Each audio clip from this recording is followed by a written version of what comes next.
시청자 여러분 안녕하십니까?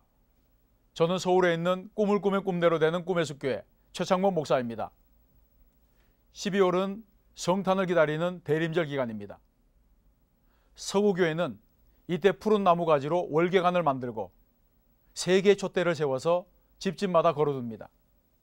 월계관이 둥근 것은 하나님의 영원성을 상징하는 것이고, 푸른 나뭇잎과 가지는 생명의 주로 오신 예수님을 환영하는 의미가 있고, 3개의 촛대 중 보라색 초는 회개를, 분홍색 초는 기쁨과 평화를, 흰색 초는 그리스도의 의로움과 정결함을 상징합니다.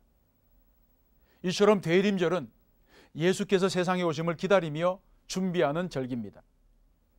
시편 130편의 말씀은 다윗의 시지만 대림절을 맞아 묵상해보면 신앙의 중요한 자세를 배울 수가 있습니다. 첫째, 깊은 데서 부르짖는 신앙입니다.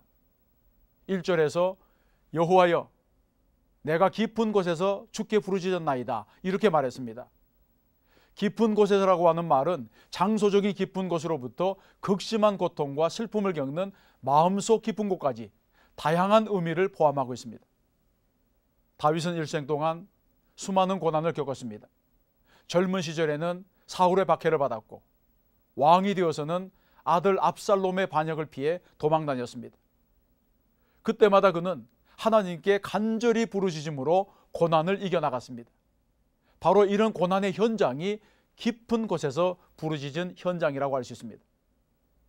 그러므로 내가 깊은 곳에서 주께 부르짖었나이다, 이 말은 다른 모든 희망이 끊어진 절망의 현장에서 오직 하나님만을 바라보고 부르짖었다는 뜻입니다.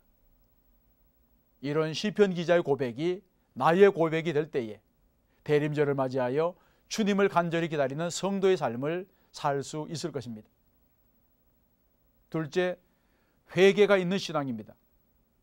3절에서 여호와여 주께서 죄악을 감찰하실진대 주여 누가 서리이까 했습니다.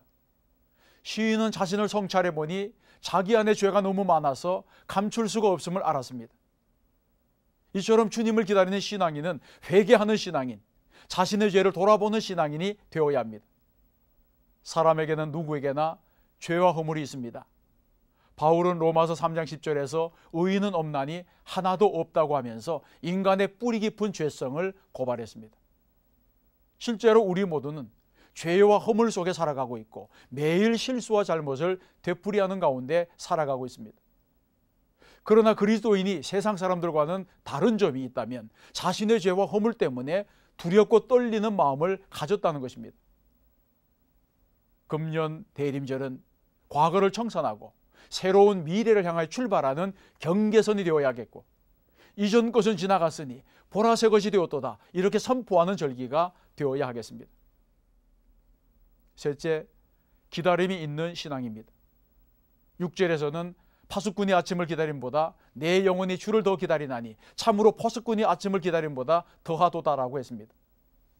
심리학자 마스톤 박사가 3,000명을 대상으로 실시한 설문조사에서 94%의 사람들이 사는 목적이 결국은 무엇인가를 기다리는 것이라고 대답했습니다.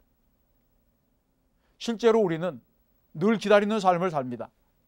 어릴 때는 어른이 되기를 기다리고, 결혼하기 전에는 배우자를 기다리고, 공부를 하면서는 언젠가 다가올 성공을 기다리고, 매일매일의 삶을 통해서는 장차 나에게 다가올 행복과 즐거움을 기다리고, 자녀를 키우면서는 자녀를 통해서 얻을 기쁨을 기다립니다.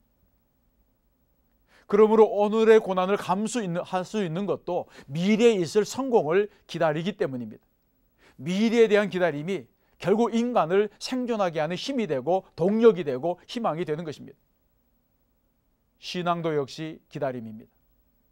성탄절을 앞둔 대림절은 그리스도의 오심을 기다리는 훈련의 기간입니다. 사랑하는 CTS 시청자 여러분, 2000년 전 주님은 어떻게 이 땅에 오셨습니까? 주님은 낮고 천한 곳을 찾아오셨습니다. 우리도 낮은 곳으로 가서 주님을 기다려야 합니다. 주님은 섬기는 종으로 오셨습니다.